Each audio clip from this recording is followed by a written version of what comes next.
Well, hello class. My name is Professor Philip Kraus, and I am going to be leading our class for the spring semester, this first session, Intro to Christianity.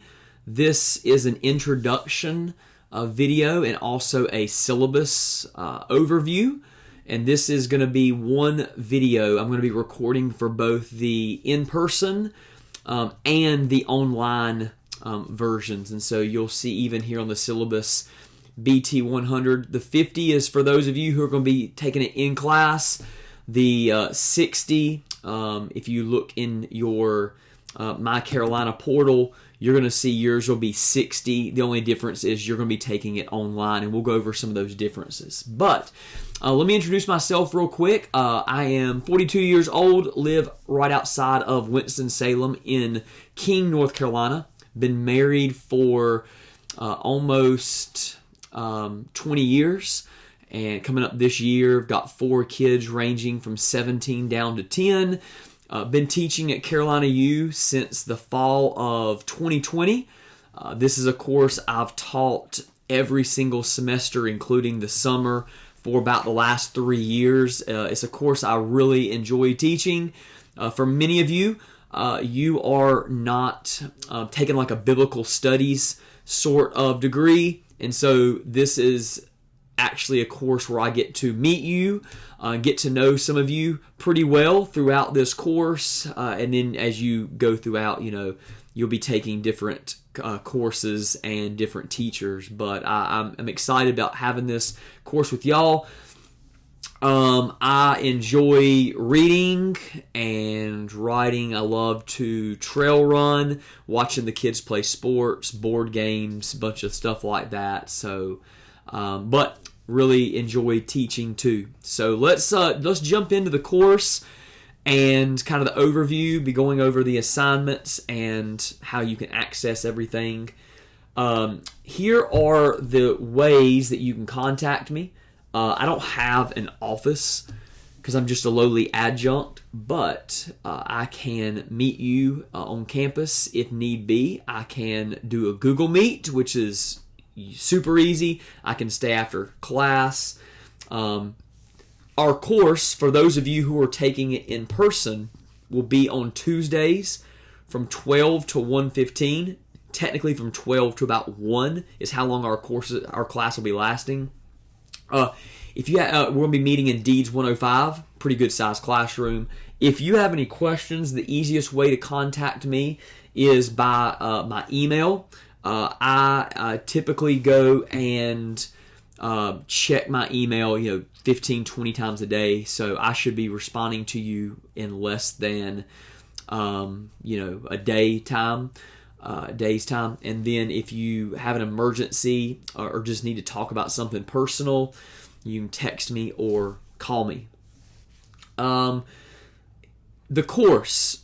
So this is a course that is required for every new student who is not a biblical studies major. So I understand that for the majority of you, you may not have really any interest in this course. The material for this course, we are a Christ-centered university, and so it should be sort of expected you're going to have at least one course explaining the ins and outs of Christianity and what Christians believe. That is left to me and this course. So this is going to be a very, very from 30,000 foot view overview. We're not going to be getting down into all of the specific details of everything, the history and stuff. This is going to be more about this is what Christians believe, why they believe it, and how it differs from other religions. We're going to be doing lots of lectures, reading, that sort of thing. That's going to be the same for in-person and online students. You're going to be using 3 different books. Tim Keller's The Reason for God. You can get any version. I can't remember if there's how many times it's been reprinted. There are paperback versions, so those are cheaper. You're going to be getting Mere Christianity. There are 10, 15 different types, 10 or 15 different covers and reprints of that, so just get one that works for you. I will tell you, I don't know where, but Mere Christianity by C.S. Lewis is free online. And so if you do a lot of searching and you don't mind reading online books, pretty sure you can get that one online for free, so that can save you some money. And then finally, a book called Basic Christianity. Why 3 different books? Well, number one, every course has a certain amount of pages that are expected for students to read. So these 3 books together cover that amount of reading. Number 2, these books are all very, very good at different things. The Reason for God by Tim Keller is a very systematic, logical approach to why Christians believe what they do. Mere Christianity is a book that teaches you how to think.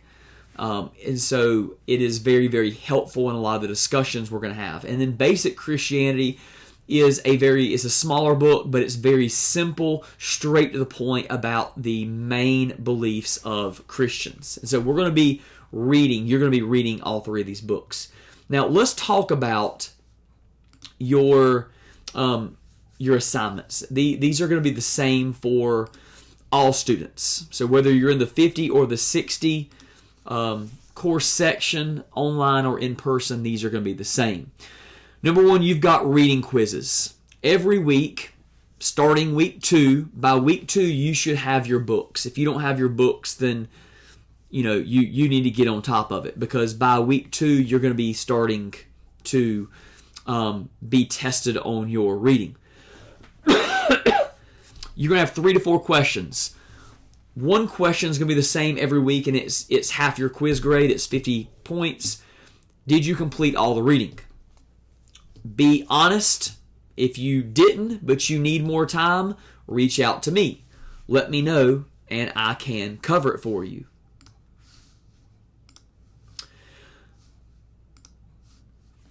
And reading quizzes are going to be usually true or false or multiple choice. They're not trying to trick you. It's not going to be asking you a specific question about what's on page 137 of Basic Christianity. It's going to be the main theme of the chapter. So if you get it wrong, you're pretty much showing me you didn't read or you did not understand what that chapter was about.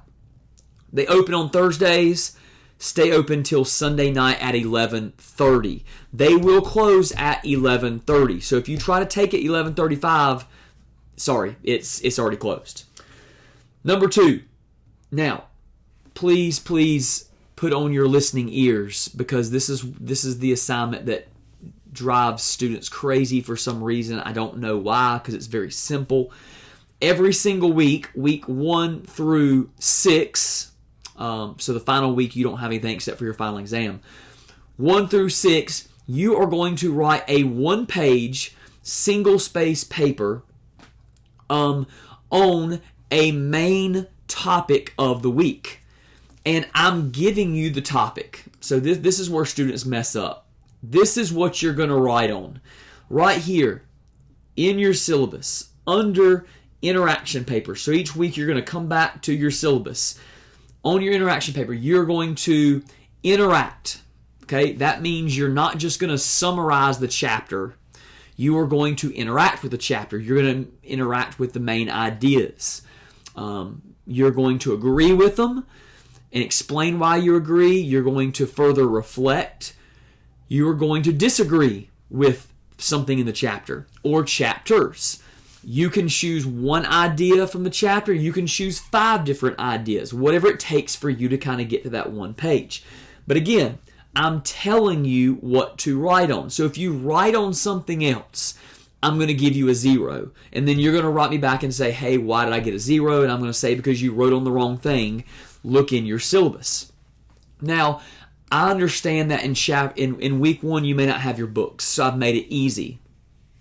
In week 1, you are going to write on what is truth. You're going to interact with that. You're going to answer that question. You're going to interact with it, agree, disagree. There's going to be a lecture posted that is going to cover what is truth based on some of the reading that you're going to do in your books. And then you're going to agree, disagree with me, disagree with the writers, whatever it is. Further reflect, you're going to write a one-page paper on what is truth. In week 2, you're going to go to Mere Christianity. You're going to open up. Mere Christianity is broken up into different books, like the smaller breakdowns. But you're going to read chapters 3 through 5, and then you're going to interact with them. One idea, 2 ideas, 3 ideas, whatever it takes for you to get that one page. Usually find something that interests you, that you think is like, wow, that's true, or wow, I think that's wrong. You're not going to get a bad grade just because you disagree with me or a writer. I want to see how you process, if you can take an idea and understand it and then write about it. And so this is what you're going to do. This 30% of your grade is just interaction papers. These are going to be submitted.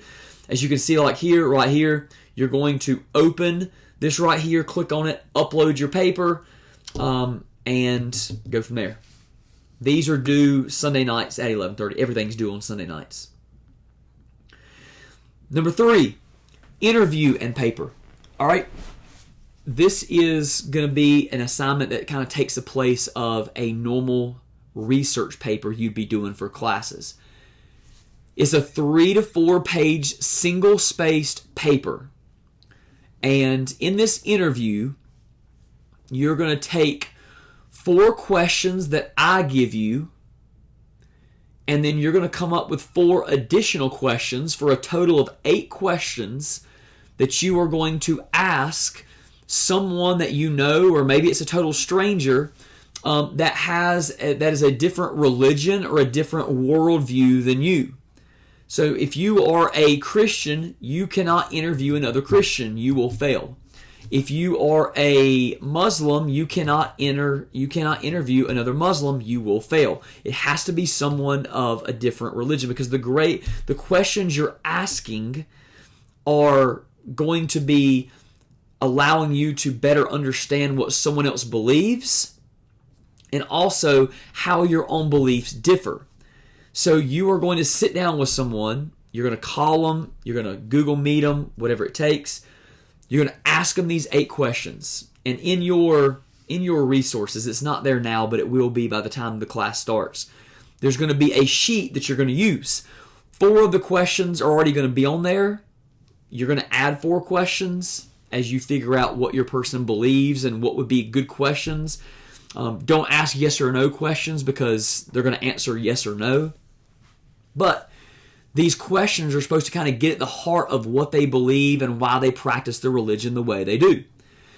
Then you're going to take this interview sheet that's going to be provided you in your resources, and you're going to fill it out. You are going to summarize how they answered your question. Then, notice right here, part 1, you're going to summarize it. You're not going to do word for word, or it's going to fill up your entire paper. You're going to summarize how they answered your question. And then part 2, you're going to interact with their beliefs based on your own beliefs. So if I'm an atheist and I interview a Christian, and my first question is, how do you explain why something exists in our world rather than nothing existing? Right? It's the question of creation. Who created, or how did everything get here? As an atheist, I'm going to say something like, the Big Bang, evolution, that sort of thing. If you are a Christian, you're going to summarize my answers, and then you're going to go into part 2 of answering these questions. And you're going to say, while the person I interviewed said they believe in evolution and they believe in the Big Bang, I believe this. And then you're going to explain how your beliefs differ. And sometimes your beliefs might be very, very similar, and you're going to point that out. Sometimes they're going to be very different. You're going to type this up over a 3 to 4 page paper, single-spaced. If you think about it, you're asking 8 questions, 4 pages. So you're only filling up like half a page for each question. So it's not that long of an assignment. If you ask good questions, this answers it. This paper writes itself. This is due the next to last Sunday of the course, the 16th. And then finally, you have your final exam. On your final exam, you got multiple choice, true or false, short answer, and essay questions that will be taken directly from your lectures and reading. This final exam must be taken using Proctor Free.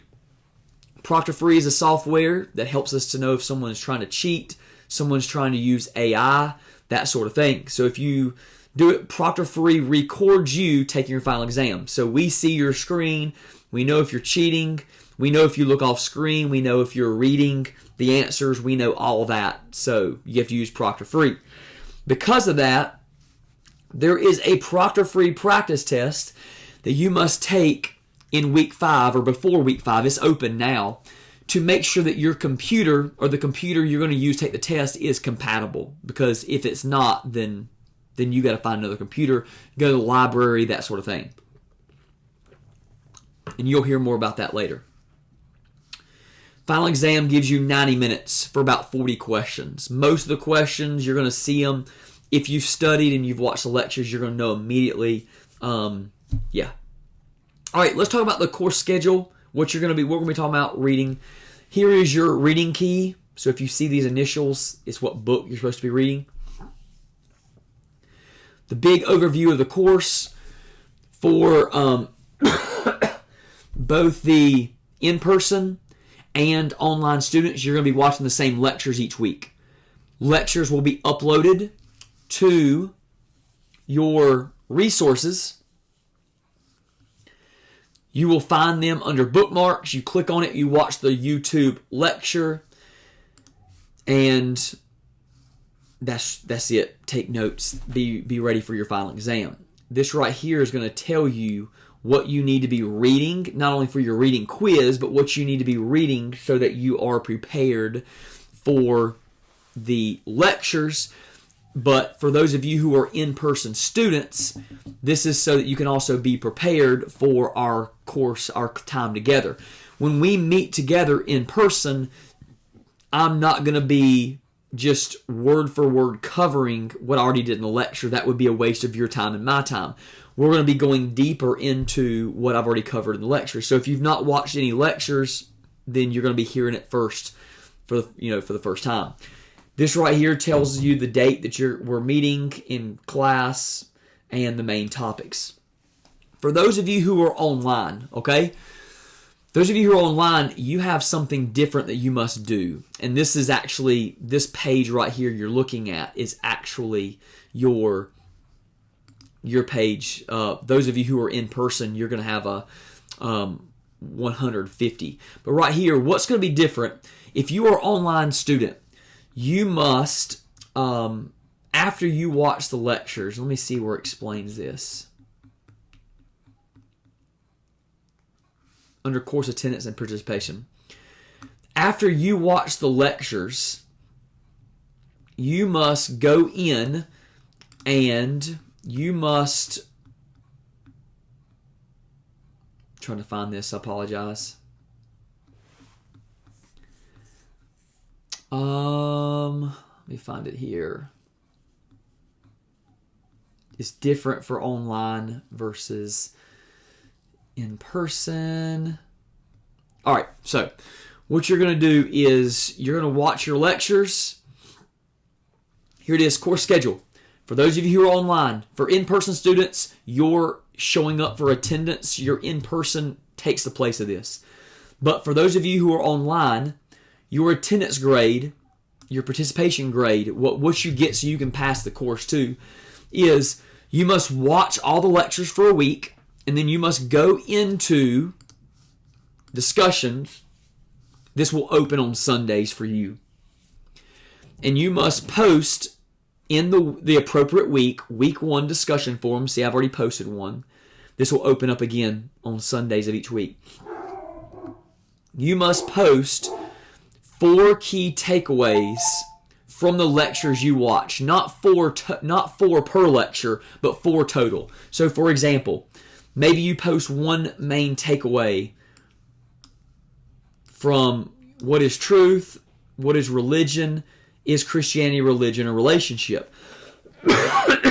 Maybe points of agreement, you're going to post 4 main takeaways that you get that. In-person students, you don't have to do this. You do not have a discussion forum because we are going to cover some of this stuff in person. Online students, you must do that. All right, so back to our course schedule. This right here shows you your reading. Reason for God, chapter 11. Reason for God, chapter 1. The Bible, Reason for God, chapter 3. And you're going to go back and forth between the different books and what we are reading. You'll see there's Reason for God, chapter 11, twice. I forgot to change that. You obviously don't have to read it twice.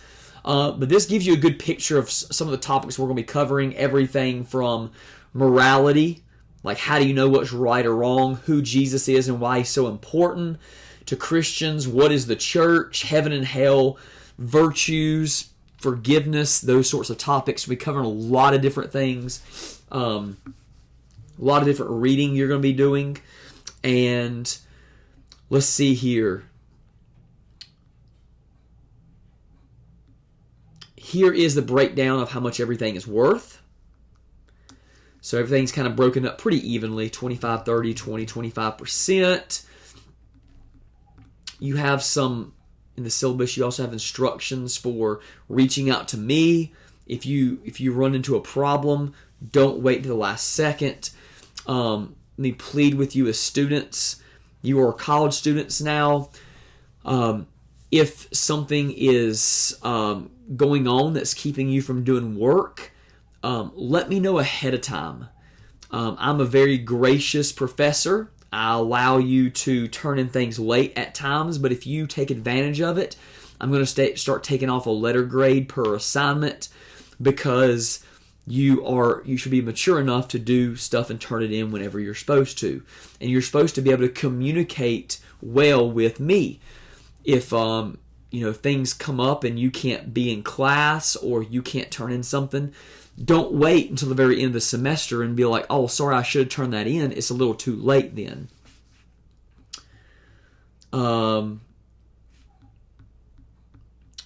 Let's see here. Academic integrity and misconduct. Please be familiar. Don't turn in someone else's paper. Don't do someone else's work. Every single semester, I have to end up failing a student in the course because they plagiarize, they copy and paste from Google or Wikipedia, their paper. Listen, if I read every paper. So if I read your work for a whole 7 weeks, and then you get to the final exam and you're writing an essay, and it's like this perfect writing, I'm going to know you're using AI, you're copying or something like that. So just don't do it. I'm not expecting perfection. I want to see that you're putting forth effort. That's how you get a good grade in this class. Every student should be getting hundreds on interaction papers, because I'm not grading on you on whether I think you're right or wrong. I'm grading on whether or not you understand the material and can show me that. So make sure you're not cheating. Make sure you're not breaking rules. Be honest. Reach out to me. Communicate with me, and everything's going to go well. And if you have any questions, just reach out to me as soon as possible. And I look forward to having you in class. Make sure you stay on top of things, and everything's going to go well for you. So, again, reach out whenever you need. God bless, and I'll talk to y'all soon.